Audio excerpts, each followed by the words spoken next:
But let me tell you, you sit down and you cast vision, you say, God has called us to be righteous. We gotta break free from the lie that we can be saved and say the prayer and then live however we want to. If Baal is God, serve him. If God is God, serve him. You say one more thing. You think I'm a prude, that's okay. You need to go home today and with your little 6-year-old and 7-year-old and 8 and 9 and 10-year-old kid, you sit down with them and you need to tell them why you're deleting Harry Potter off the DVD, off the DVR, getting it out of your house.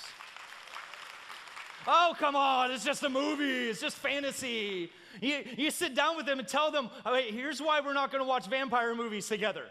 Here's why you're not going to go out and watch werewolves or whatever you want to. Here's why.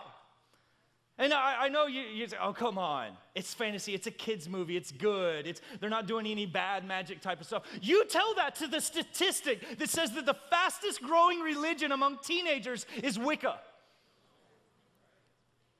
White magic. It's the good magic. It's the type of magic that they do in Harry Potter and the nice fluffy movies. Oh, it's not a big deal. And your kids and this generation is getting sucked away. Oh, it's just a movie. It's just a movie. And we tolerate it. But as for me and my house, we're going to serve the Lord. And I will not tolerate it.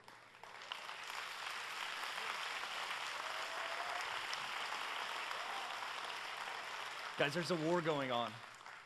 There's a war going on. Here's how the story ends. 2 Kings 9. There's a man named Jehu. And he goes and he's already seen that King Ahab dies. And you know what happens to King Ahab? They go and wash out the chariot in this pool, and dogs come and lick up his blood, just like Elijah said. And then Jehu goes to finish it off and to take out Jezebel. And we catch up with the story in 2 Kings 9:30. It says, then Jehu went to Jezreel, and when Jezebel heard about it, she painted her eyes and arranged her hair and looked out the window. Let me tell you this. When you go to get rid of sin, it will never look prettier. And it will never have a sweeter voice. And it will never have such a voice that says, hey, you don't need to get rid of me. I'm not a big deal. She paints herself up like a prostitute. Looks out the window and bats her eyes and says, I'm innocent. Remember how I've helped you out in the past? Remember those times when you were just hurting? And I was there for you. You don't need to get rid of me. But Jehu presses on. And as Jehu entered the gate, she asked, have you come in peace, Zimri, you murderer of your master? You see how it changes. What sin knows is this. What the culture knows is this. Is if you finally decided to get rid of it, the next step is to turn accusational. And that's when the voice comes in and says, hey, if the people around you really knew who you were, they would tell you to leave. Come on, do you really think that God could accept you? Really, you? Come on, you know what you've done. You're horrible. And sin turns accusational against you. But Jehu presses on and he says this. He looked up at the window where she was and he called out. He said, who is on my side? She was in this palace, and it says that 2 or 3 eunuchs looked down at him, and he said this, throw her down. So they threw her down, and some of her blood splattered the wall and the horses as they trampled her underfoot. And Jehu went in, and he ate and he drank. And he said, take care of that cursed woman and bury her, for she was a king's daughter. But when they went out to bury her, they found nothing except her skull and her feet and her hands. You want to know why?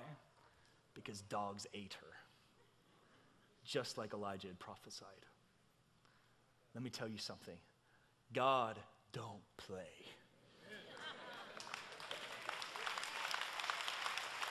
Man, we think the Bible's boring? We really think the Bible's boring? Dogs ate her because she was a demon prophetess and she was leading the whole nation into sin. And I believe here's what the word of the Lord is for us tonight. This morning, here's what the word of the Lord is for us. I believe this. If you will cast her down, there will be nothing left but bones.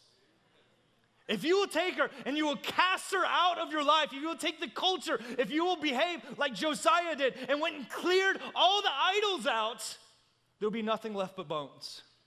And I know that the fear is, man, I've prayed the prayer before. I've said I wouldn't do it before, but it remained. Where the Spirit of the Lord is, there's freedom. And let me tell you, if you will give it up, God will burn it up. And there will be nothing left but a memory of how you used to live. And this morning, God is calling you to the responses of Josiah. You would have a heart that's responsive. You would have a heart that's humble before the Lord and wouldn't care what people thought of you. You would have a heart that had anguish over sin and over toleration of sin. Maybe even it would be accompanied with weeping because this inner cry finds a way out and says, I have to get the sin out of my life. And then we would recovenant with the Lord, and then we would go into life to tear down any idol that stands in the way. And our prayer needs to be this, Psalm 119. God, turn away my eyes from looking at worthless things and revive me in your way. Establish your word to your servant who is devoted to fearing you.